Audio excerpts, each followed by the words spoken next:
Hey, I'm Ryan. Ryan, I'm Kathleen. Sorry, I just wanted to squeeze in a quick page. Do you mind if I get to the bottom? Yeah, by all means, fire away.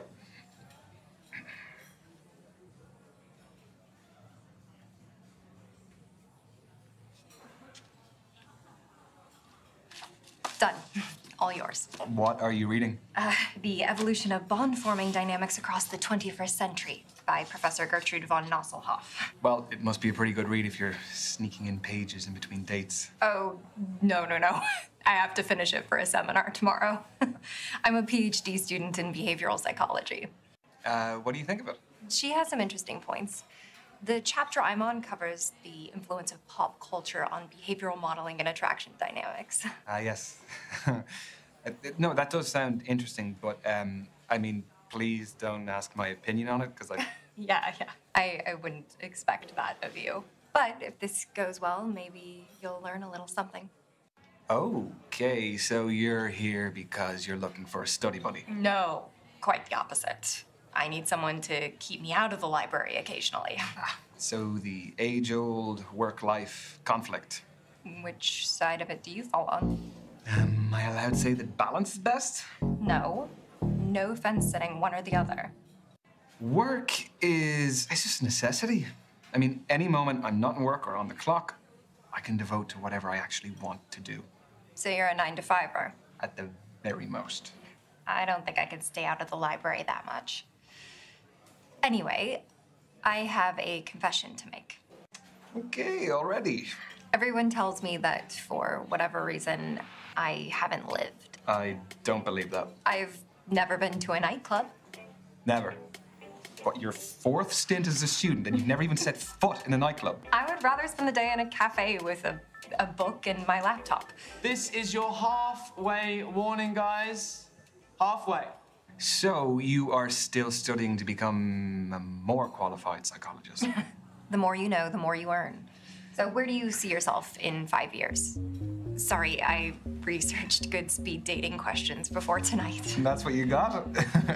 It sounds a little bit more like you researched good job interview questions instead. I want a happy family by then.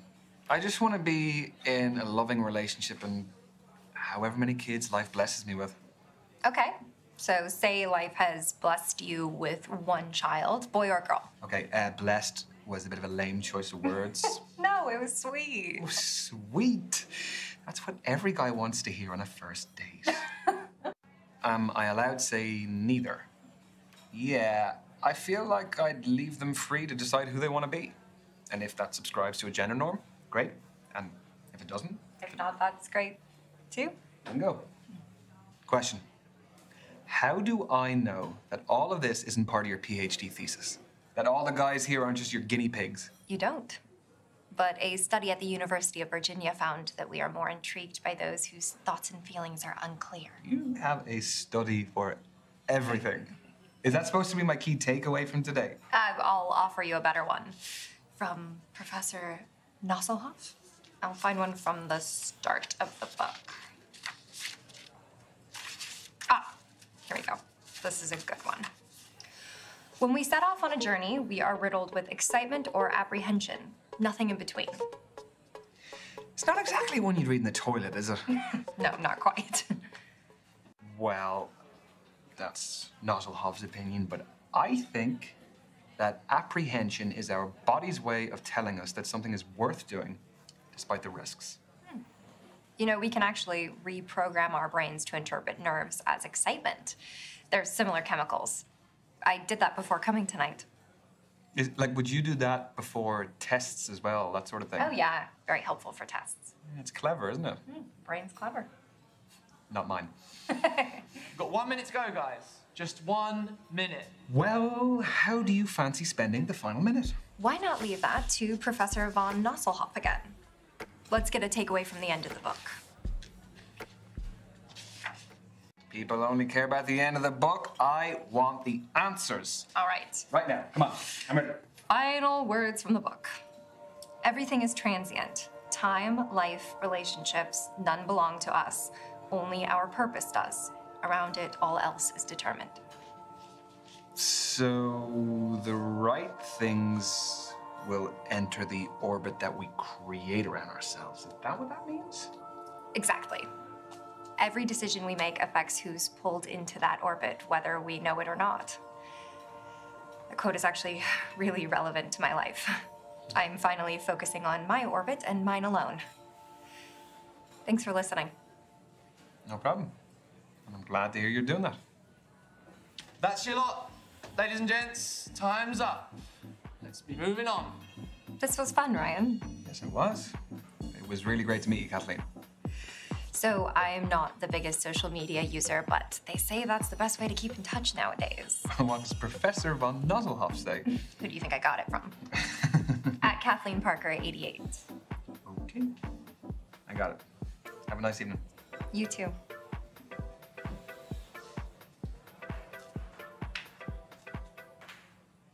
So what about you? Tell me about your speed dating. Well, there was Kathleen, who was a PhD student studying psychology. She was reading on our date. She was just very smart. It was a little bit intimidating. Do you think there'll be more from Kathleen? There could be. Yeah, I mean, I kind of felt like, yeah, we got on well. That's exciting. Yeah, it is. So, what's the next move? Well, I have one option. So I think I'm gonna send a message. Yeah, one's better than none. One is definitely better than none. Proud of you. Peace.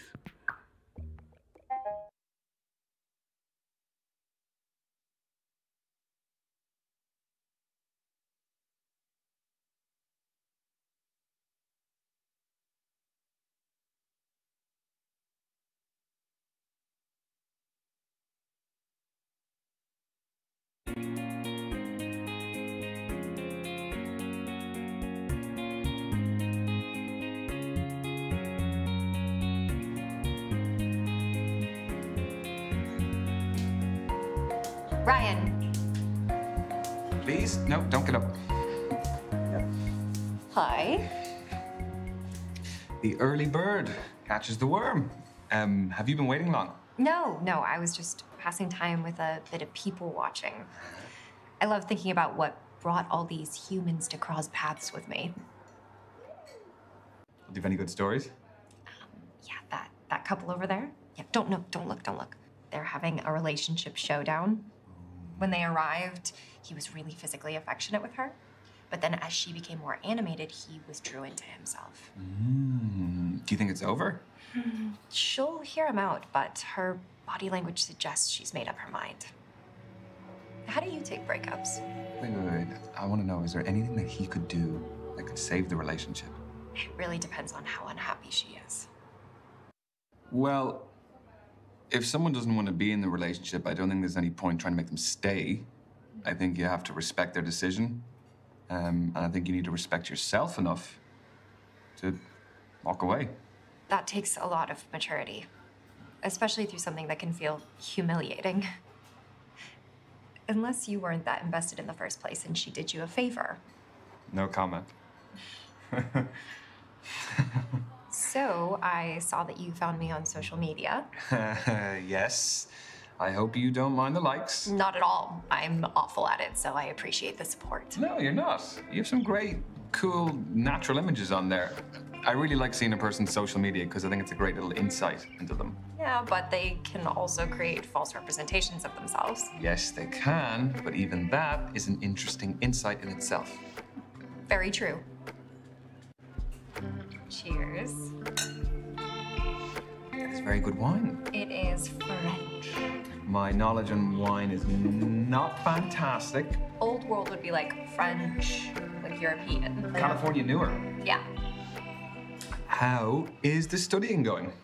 Well, I've been living in the library, but what's new there? We did cover an interesting topic, though. You know how we have different styles of learning and communication? Well, broadly speaking, there are two distinct ways of thinking, emotional or rational. Okay, can you tell what I am? I can evaluate you, but I take no responsibility if you don't like the results. No, except that we are on a second date, so a bad evaluation also reflects on you. That is true. All right, let's do this. So, how are you at making new friends? Do you actively engage with everyone and anyone, or are you a lone wolf? Can I not be somewhere in between? Like that I'm selective with my company? No, you have to pick one side of the spectrum. I mean, I can socialize when I need to. As we can see. Yes. Most of the time, I would prefer my own company. I mean, I guess you could call me a loner? No, not at all. I definitely appreciate an introverted energy. What's the next question? This is a good one. Does seeing other people cry move you to cry yourself? Okay, that is very specific. Oh, these questions are rooted in psychological study. So you didn't just get them online? No. I definitely cry with people. A really good friend of mine had a kid a couple of years ago. And his name is Harry. And I was invited to his nursery school's sports day. And they had a race at one stage. So they had all the kids were involved. So some kids could only crawl, some could walk, and then some were in between. So they gave them like a stroller. That is so sweet and very inclusive. Very inclusive, yes. My friend's little son, Harry, was on the stroller. So he kind of was at that stage where he could like stand up and like, you know, like little drunk fella and kind of like, have to hold on to things. So the race starts and one of the walking kids just tears off straight past him. So Harry kind of fell over. Yes, and so when he was getting back up, he couldn't get the stroller back up. So he just started walking for the first time. No way. No, he did. And my friend went to the finish line and was waiting for him and was calling, was like, Harry, come on, Harry. God, did he catch up to the walker? No. No. He made it there in the end, and then my friend started crying when he got to the end, which kind of, it set me off. That's a lovely story. Yeah, no, it really was a great day. Excuse me, just popping to the loo.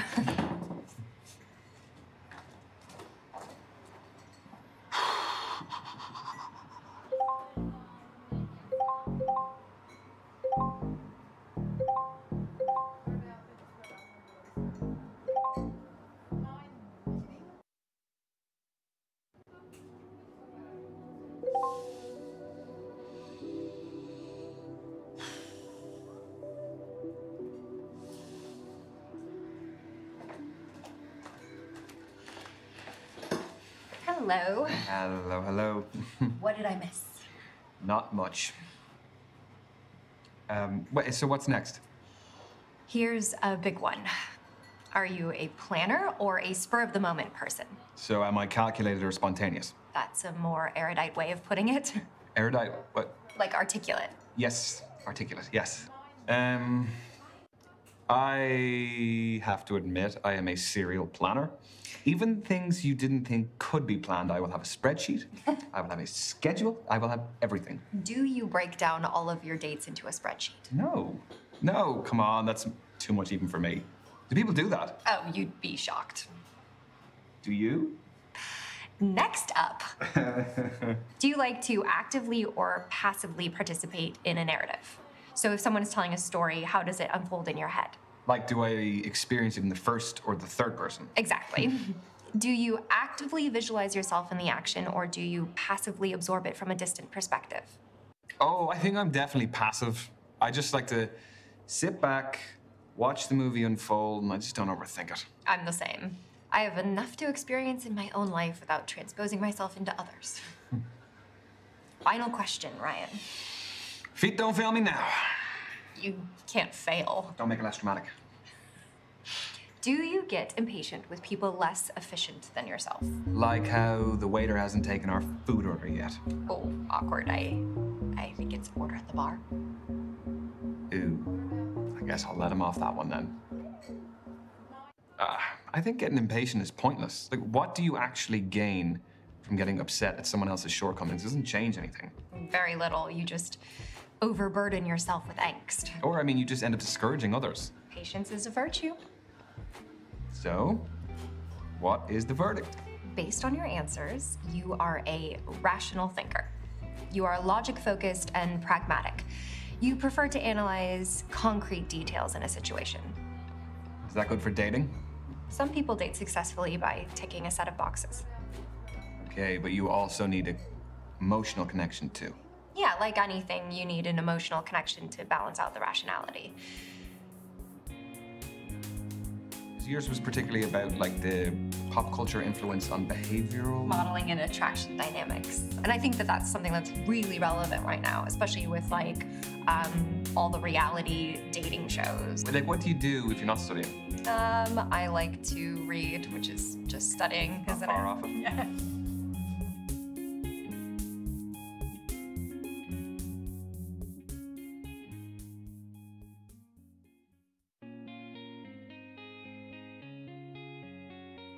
So who's gonna get the third date?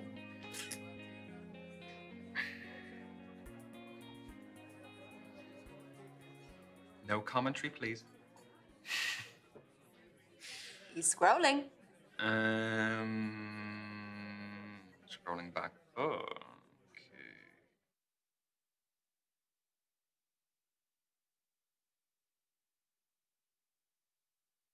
Push the button.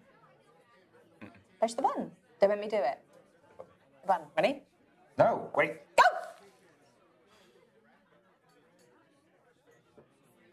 Hello, Kathleen. It is Ryan here speaking. How are you doing? I'm fine. I was wondering if you were free at all this week, and if you wanted to maybe meet up and maybe get dinner, you know, take a break from the library. Yeah? Okay, yes, that sounds great. I will get back in touch and I'll send you on some details or something. Okay, bye. Ah, Amazing. that's a relief. How amazing. God. You did sound like you were selling a mortgage. She said yes, I'll though. send you on some details. I didn't know what to say. What do you say?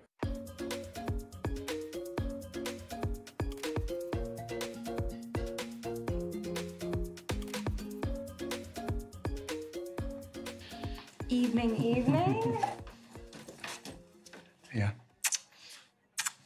Good evening yourself. Lovely little spot you found here, right at the bar. Yes, this is where all the action is. Oh, would you like a drink? Oh, yes, please. Nibbles? Oh, always.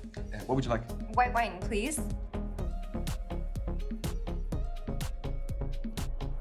Thank you very much, sir. Ooh, chili on tortilla chips. Oh, the Brits do some interesting things, don't they? Don't get me started. Is this romantic or is this silly? I don't know. Here, have a tortilla chip. There you go. Cheers. Cheers. This is my first proper dinner date since my last relationship. Was it a regular thing? Not when it wasn't cooked by me. He wanted me to do all the domestic duties. And you didn't want to be a housewife. No.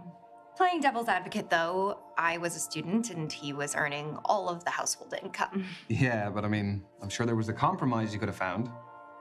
We never did. He wanted me to quit my studies, and the rest is history. So you did you, and you stuck to what you wanted to do. I respect that. That takes guts. Is there an income setup that you would prefer? Well, living in London is pretty hard on either these days. I know. What even is a living wage in this city? I would say a dual income, probably. I mean, it's not really like back in the day where one person's income would be enough to sustain an entire household. I think that financial security is really important in a long-term relationship. More than emotions? Yeah, but emotions thrive in a stable environment. That's really hard for me to hear. It'll be 2 or 3 more years before I earn a proper income. Look, it's way too early to be even having these conversations anyway. I know, but still good to know. So, thank you for coming today. That's a really great spot. It's public but private. People open up more in intimate settings. Do they? Okay, well, tell me something new then.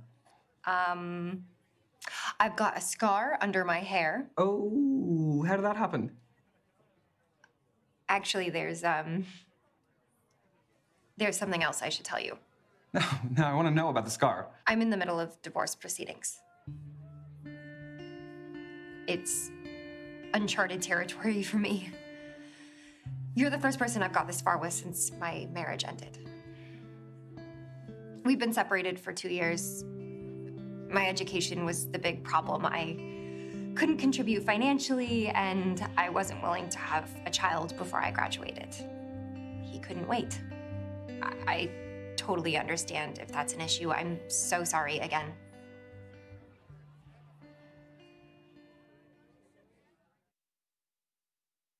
No, look, it doesn't bother me one iota. Past is the past. Thank you, Ryan. I want your academic opinion on something. Oh, golly. Are we compatible? Like, what are our prospects beyond this? Well, we wouldn't have made it this far if we weren't at least a little bit compatible. But there is still one area that we don't have much data on. And what is that? Sexual compatibility. It can be developed over time, but normally it's better if it's there from the start. Okay, aside from, you know, the obvious way, is there a way for us to estimate what that compatibility would be? With theory? What kind of lover are you? I mean, in a nutshell, I don't need the playbook. I am a romantic. Yeah, candles, maybe some slow jazz music, some rose petals, massage. Slow and steady. Very sensual. Yeah, I prefer it to be an emotional as well as a physical experience. For sure. Personally, though, I like things a little kinkier. Don't act so surprised. I'm not. No, I haven't. No. Kinky. I still need to gather some data before my hypothesis. If you had to pick, do you prefer to give or receive? I mean, you stressed the had because you knew I would have said both. Oh, you are very smart. Has anyone ever told you that? Yes, actually, yeah, they have. It was almost as sarcastic as you just did. I am a giver. Definitely. Your reasons being? Well, I mean, I actually enjoy it, for one thing. It's also much better when both people are having fun, because otherwise it kind of just feels a bit like servicing. That's a nice way to put it. Also, it is a little bit of an ego boost if you can make the other person feel good.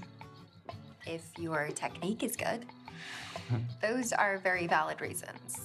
You are an attentive lover indeed. Okay, what do you want to know next? That's all I really needed. Okay.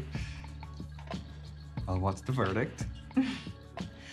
Contrary to what I said, sexual chemistry is actually best discovered firsthand. Okay. That wasn't an invitation. But I appreciate you being so open and honest. Okay. Only a half pint. Very conservative. Yeah, I just don't want to get too smashed too early, you know? I do. Barkeep, can we get some more wine for this one, then? So, what are you doing tomorrow? Books. Oh, thank you. Hopefully I'll be able to retain some information. Wine tends to give me brain fog. So I'm thinking I should ask where your head's at. Are we not still on the casual dating stage? We are. I just don't want either of us to waste our time. Okay. Yeah, no, I can appreciate that. I really like you, Kathleen. I feel like we have connected in loads of different ways. And I would like to see if it could progress beyond casual dating. And I really hope you feel the same.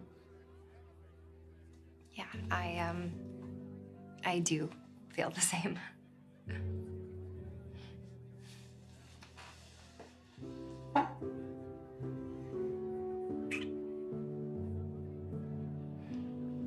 Has that given you any more data for the compatibility test? Sorry, I think I'm gonna need a bigger sample size. Oh, okay.